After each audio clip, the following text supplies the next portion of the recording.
not have ALS. Hey, bro, come on now, dog. Come on, man. All right, guys, what's going on? So, as some of you may have been following the channel or you're just discovering the channel, which I'm happy to see you guys, but I've been going over the Tubi series Mama I'm a Thot, just doing reactions to it, but I've been running into copyright issues with the music that's been used, and I haven't figured out a way to edit around that yet. I wasn't thinking about the fact that even though you may not know any of the songs, they're still copywritten and all of that. So for now, I'm gonna do reviews. I'll have clips up and things of that nature, but I'm not gonna just sit and do live reaction or anything like that. Maybe down the line, but for now, I'm just gonna stick with doing reviews. So the big question with Mama I'm a Thot is, why is it called that? Why? Why? Why? Why? Why? I asked that multiple times while doing reactions, and it's something I was wondering about because the series as it begins is just more about this young kid named Darnell he's growing into his manhood. He's like probably junior high age, something like that, or maybe just starting high school. You have the uncle Chris he sells drugs. Not really a good element. He's good to the nephew, but it's just he's involved in a lot of things that you wouldn't want one of the people that's an influence on your child to be around a lot, and he's around a lot. And then the father is a doctor. He does well for himself. They have a nice home. You don't really learn a lot about the mom. You see that she had a former relationship with Chris's right hand man, Flossie P, which just whatever, that name is wild. But you see the push and pull between them. At the end of the last episode, Demetrius, who's the father who has ALS, it starts to trigger. And you could go back and watch the reactions to get more of that. I don't want to get too into it, just sort of doing a setup. But I didn't know where it was going to go from there, but that's basically been a battle. You barely see the mom, who you would assume is a Thot, not because of saying mama I'm a Thot, it's just that's something you would be saying about a woman, and she's the main woman in the cast. Also, her mom is dead, so. But I guess you could just be thinking that or saying that. I'm curious if they'll say it at some point in the show, but for right now, I haven't seen it. But we're going to jump into the episode proper. When the episode starts, they're already on very bad times, so they don't point out that there's a time jump, but there clearly is. So they're selling all their things at a garage sale, just so they could sort of get stable, get back on their feet, just have some money in their pocket. And this white guy rolls up, not that his race matters, but he rolls up and he's willing to buy everything that they have wholesale, just like in one lump sum, instead of I'll just buy this and that. She wants to sell it everything for $5,000. He goes in and inspects everything that they have, because they hadn't really put anything out yet for the garage sale. They were working on that. But he goes in there.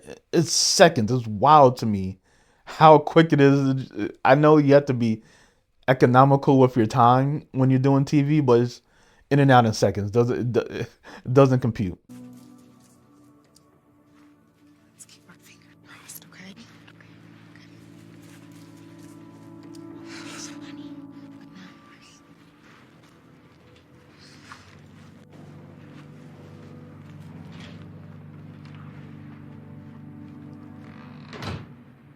$3,500.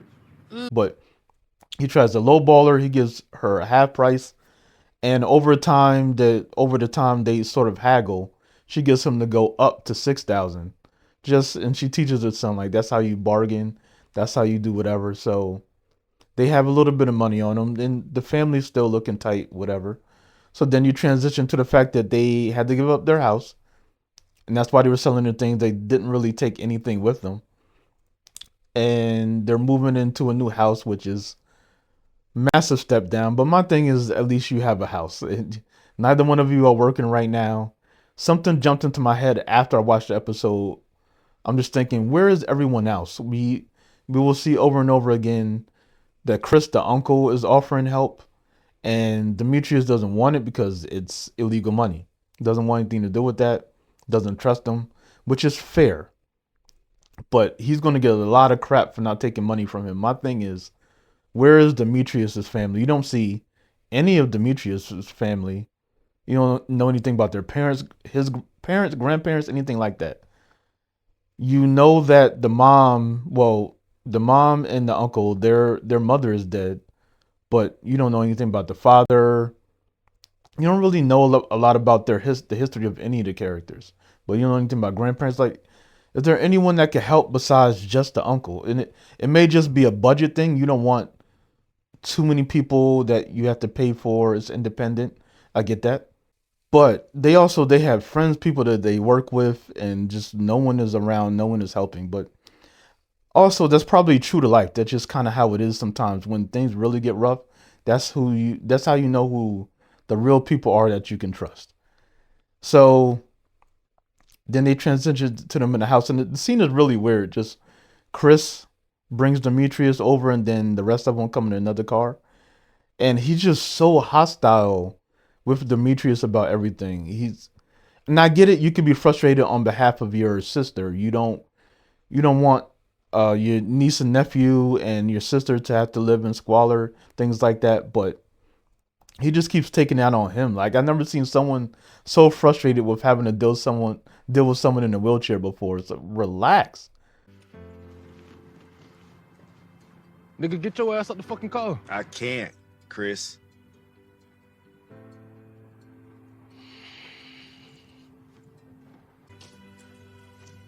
Ah, shit.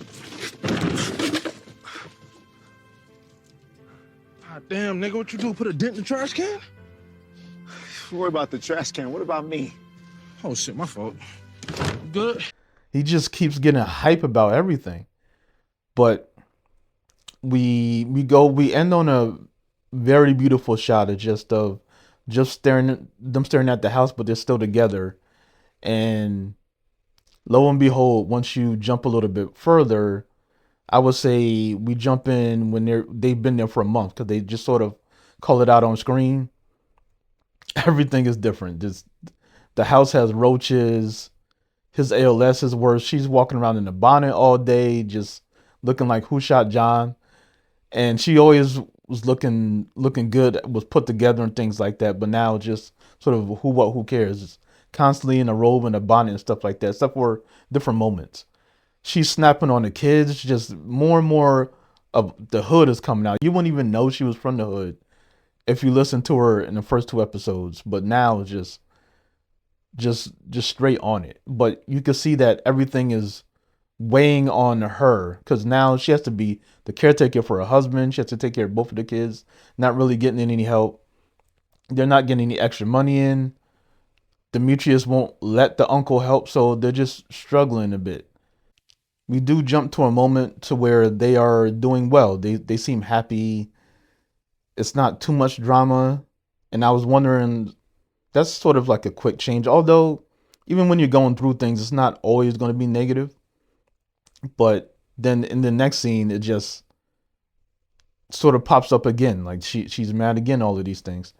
The father and son have a discussion, and I'll admit, it kind of hit me in the feels a little bit. Just, I'll admit, as someone who always dreamed of being a father and just being the excellent father, just the best. And I never really got a chance to do that. I'm only in my 40s. It doesn't mean that I can't, but I doubt it. But a lot of this stuff just gets me in the feels. Also, I just like to see like really good portrayals of men or strong father figures and things like that, because you don't always get that a lot. So I just get happy to see it. It's the reason why it just sort of hit me a lot was just that you could see the father just fighting his urge he wants to push his son to be all that he wants to be, because he has this big dream of being an astronaut and all of that, but that may not be logical with the way the family is going, and the father won't be around to help. So he's trying to sort of put a damper on the dreams a little bit, but you can feel him fighting. And eventually he just sort of comes down to just promise me you're going to be the best man you could be and fight what you want, essentially, paraphrasing. So, yes. Promise me that you're gonna be the greatest astronaut this world has ever seen. I promise, Dad. But it was a really well done scene, and the actor that plays the father, and like I was saying, like he's one of the people that's not listed on IMDb, but the father on this show is Demetrius. Like, he is the best part of the show for me so far, just on the acting range. Like he's going for it all. It's just he will make you laugh and tug on your heartstrings, make you laugh just because he'll say some real slick stuff, even though he's the family man, he's the backbone of the family, like he's very God fearing, all of this, and then he just throw out some slick stuff every once in a while that make you laugh. Then you jump to the couple in the bedroom, and we saw it early on in the first episode. Like they have a healthy sex life. It's not That's something that worked well for them. They're compatible on that front. They seem to enjoy it, and there's the happiness. And a lot of this episode is sort of like a mirror to episode one, but just the opposite. It's just the great home to the crappy home. They're a strong family unit to where they're all bickering and things like that.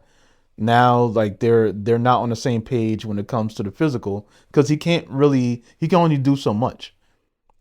And that's like one time she could just be rude about it, whatever, but she just sort of makes him feel good that he's just like, did I get you there? And she lies and just sort of takes it on herself. But the moment I saw that, I was like, okay, at what point does Flossie roll up in here? Because they illustrated that they had a relationship before.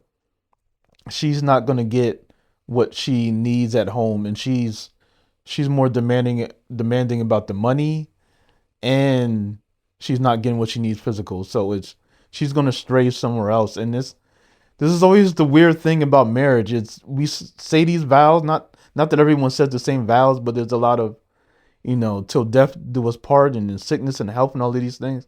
I don't think people really think about these vows. It's real. It's genuine. It's serious. It's something that people should be taking seriously. It's why I would never just jump into having a child or getting married or any of those things, even just moving in together and things like that, just because these are very serious things with serious ramifications.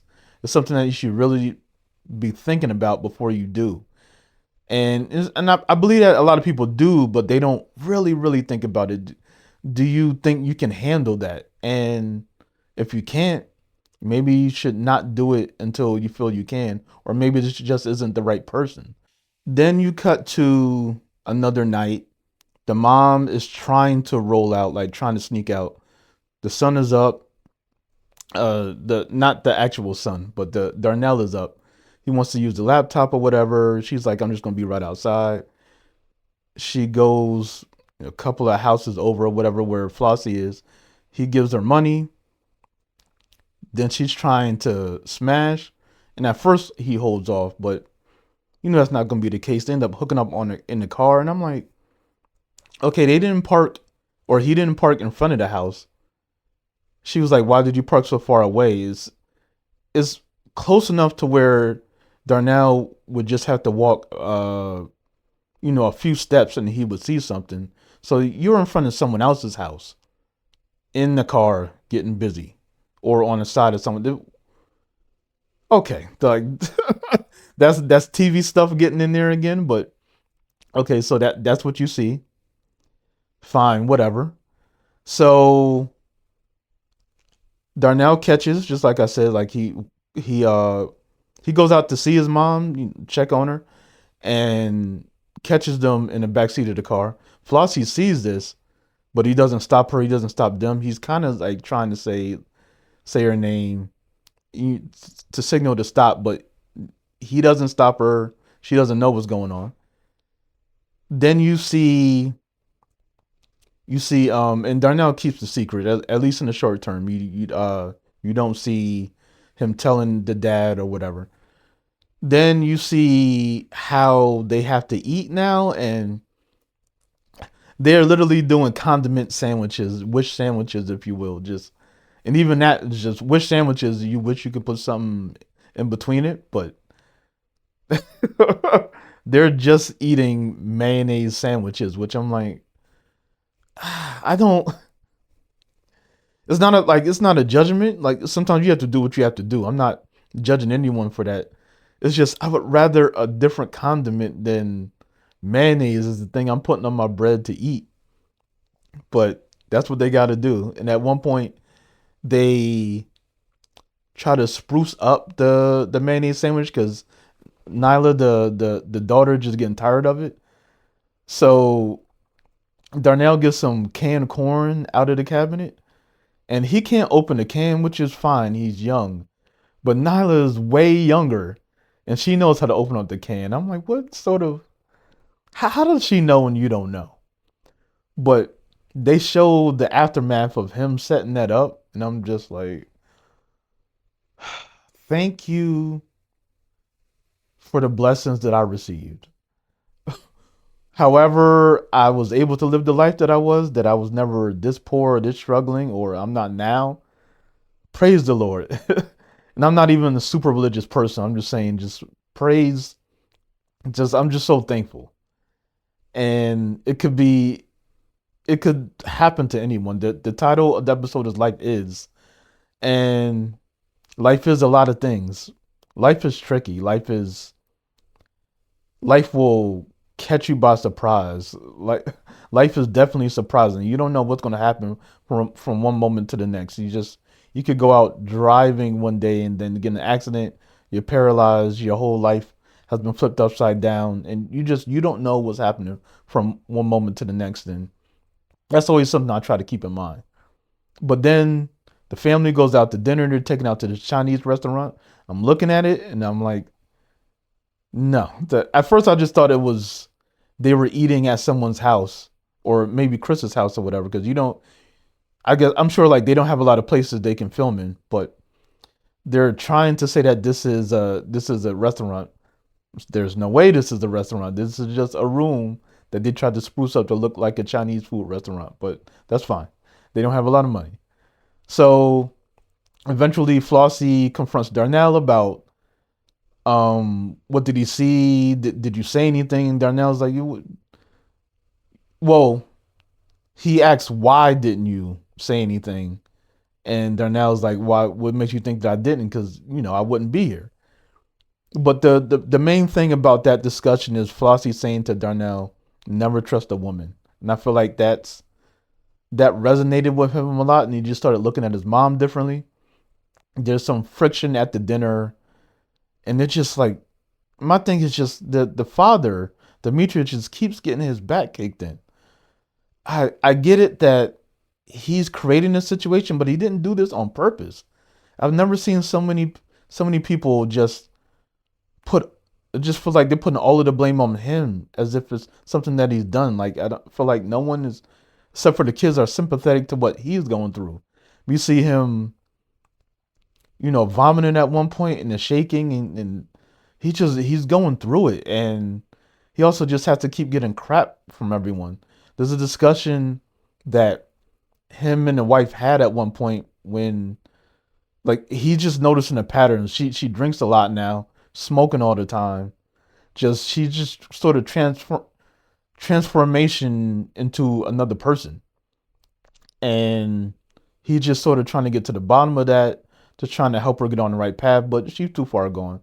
And he asks at one point, just what could I do to get my family back? And she just says, don't have ALS, which is one of the grimiest things I've heard said to someone. It's just wild to me just to hear that being said to someone.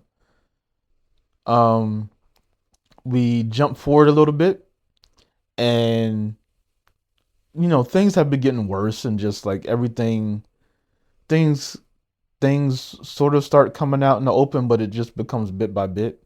Eventually there's the argument where everything comes out about the affair, and comes out in the crappiest way, but you kind of knew that's what was going to happen.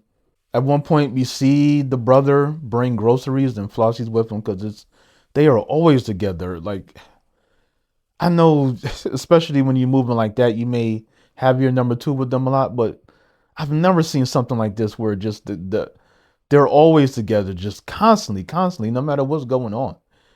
But he comes, he brings groceries, which is nice, but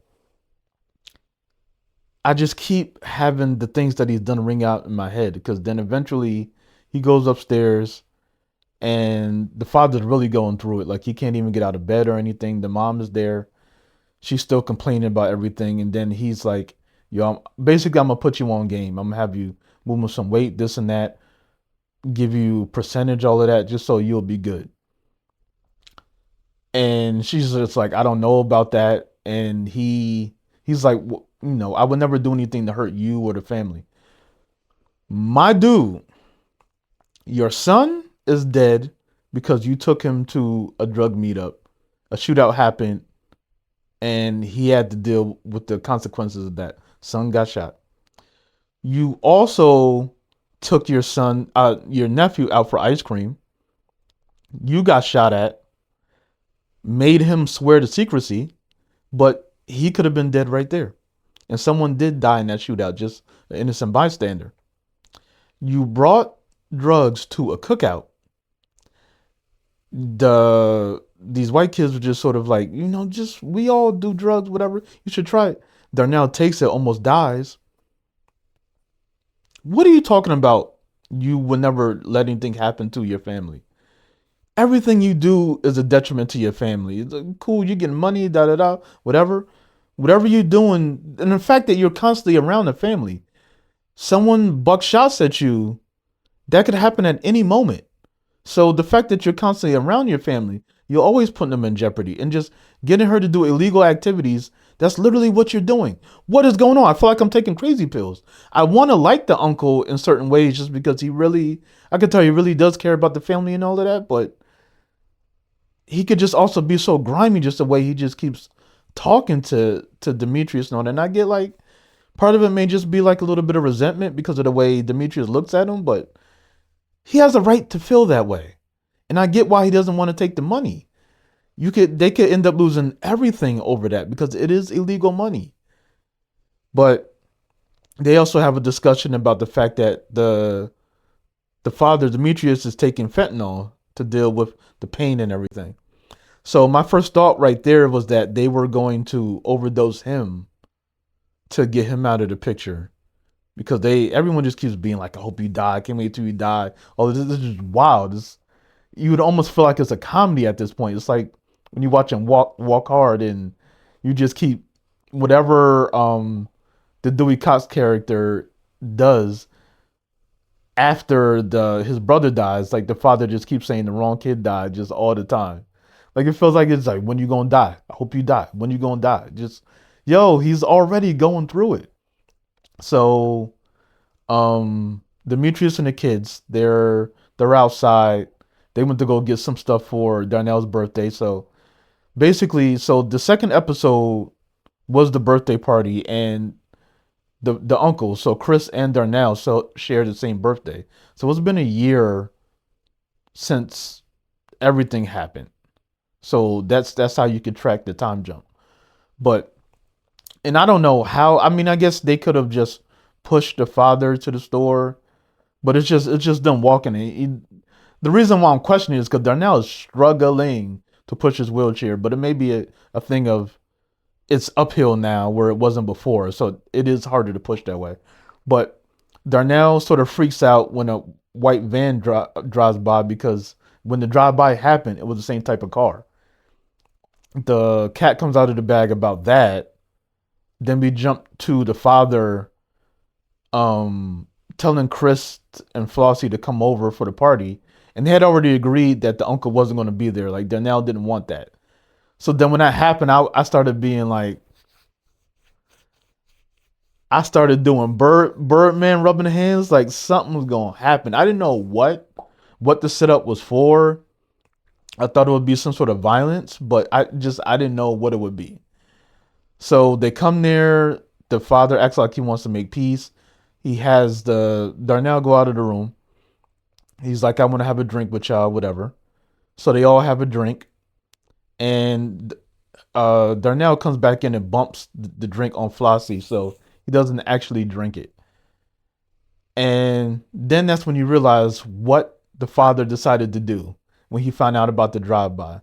Basically, he was going to save his kids. So what he does is he drugs the drink for himself, Flossie, and Chris. So he's just going to take them all out. Wild. This is the Tubi stuff I thought I was going to see, and now we're here, and it's probably going to keep getting crazier because I feel like every successive episode, it just keeps getting crazier and crazier. But because Flossie's drink was spilled, he didn't get poisoned. And I didn't know. For whatever, like, I guess I wasn't really paying attention. But I'm just thinking that he just did it to the uncle, or to their drinks. But he was willing to go out with them. So in one fell swoop, a year after everything just started hitting the fan, uncle's gone, father's gone, they're broke. And they had to talk earlier about you're going to have to be the man of the house. And he really is going to have to be now. I didn't know from episode to episode when he would die, I guess. It makes sense that it would be this episode the way things are escalating, but that was a hell of an ending. I'm enjoying this show more and more. It's weird how they do the episode times, because it's like 50 minutes here and then almost 30 minutes here, and then this one was an hour and 12 minutes. Like, this is damn near a movie. But as I talked about before in the reaction, that's what you can do with Tubi or just streaming services. You can change the time that you have for different episodes. It doesn't have to be 43 minutes every episode, 23 minutes. You could play around with it, so that's cool. But this is this is my favorite episode of the series so far. I can't wait to see more. Let me know if you guys are watching it. What your thoughts are on the show, your expectations going in. Are you enjoying it? But I honestly am. But thank you guys for joining me, and there's definitely more to come. Bye for now. Want to know? Yeah! You really want to know? I do want to know!